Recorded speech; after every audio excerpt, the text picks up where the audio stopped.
Hello everyone. First off, I just want to say I hope everyone is staying safe during this whole pandemic that we're facing these last few weeks, and everyone just continue to practice social distancing for the sake of everyone's health. So, my biography assignment was on John Locke, so I'm going to give you some information about him. So, about John Locke, he was born on August 29th, 1632. He was born in Rington, England. He's the son of Angus Keene and John Locke Sr. He attended Westminster School for 6 years and then furthered his education at the Christ Church in Oxford. He majored in medicine and graduated with a license to practice. In 1668, Locke became a member of Royal Society. After he graduated from college, Locke became a very successful philosopher. He ended up passing away on October 28, 1704.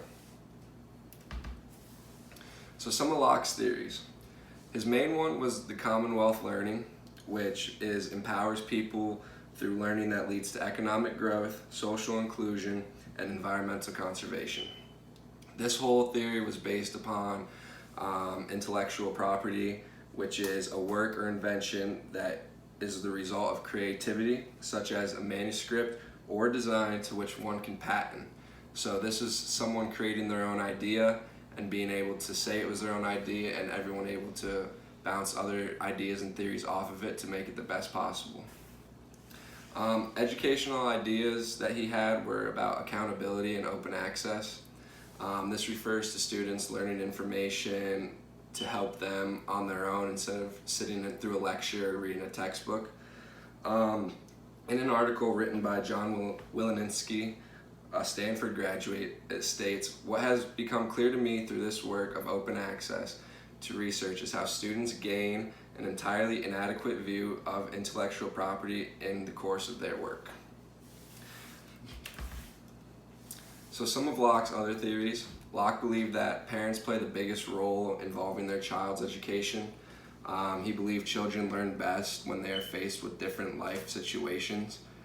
He also believed that training the body through hardships would benefit a student trying to achieve a goal. So say someone is going through a tough time, this will help them be able to realize and analyze a certain situation, find the best way to overcome a problem or the best way to come to a solution. If parents can influence children's ideas of education, they have a better chance of being motivated as they get older. And this is one of Locke's major theories that he believed in. If children were able to show that education was a fun thing to learn and that it was an easy thing to stay motivated at, children at a young age would understand it and follow that for the rest of their lives. Locke believed students learn best when they teach themselves, and this relates to the laissez-faireism education theory that we've talked about, which is, as we know, if you go to a laissez-faireism school, you have little to no construction. You can really teach yourself what you want. There are no teachers. We just use different specialists that will help if a child is in need of help. But other than that, it's all a lot of hands-on activity, bouncing ideas off of your peers and doing everything you can to learn on your own. So Locke had a lot of respect for childhood intellect along with their play.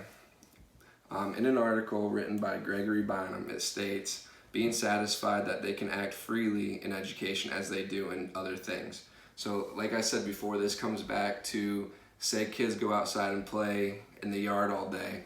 If they're able to find fun in this, and us teachers are able to provide fun within our lessons and the instruction we are giving them, they will be able to stay focused, motivated, and this will help them in the long run as they go through their whole educational career.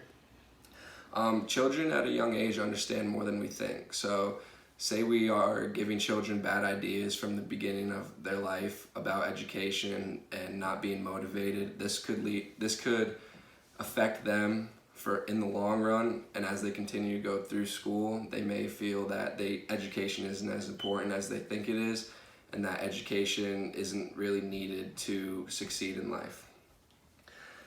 Children may be faced with experience at a young age that can shape them for the rest of their lives, as I said. Locke believed that we need to show children education is an important thing for the rest of their lives.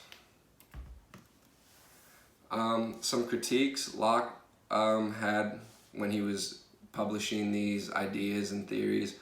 Locke's theory of laissez-faireism was not a theory many other educators and philosophers agreed with. This was because it went against the traditional education we usually see as putting students into a classroom and having a higher education teacher or adult provide information to these children. And a lot of people didn't understand how children would be able to learn on their own without someone teaching them new information.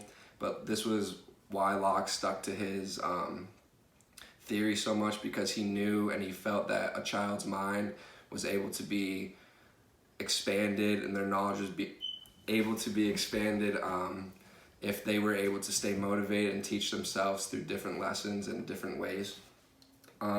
Locke stuck with his beliefs for his whole life and continued to work to find ways to prove laissez-faireism can help students with education.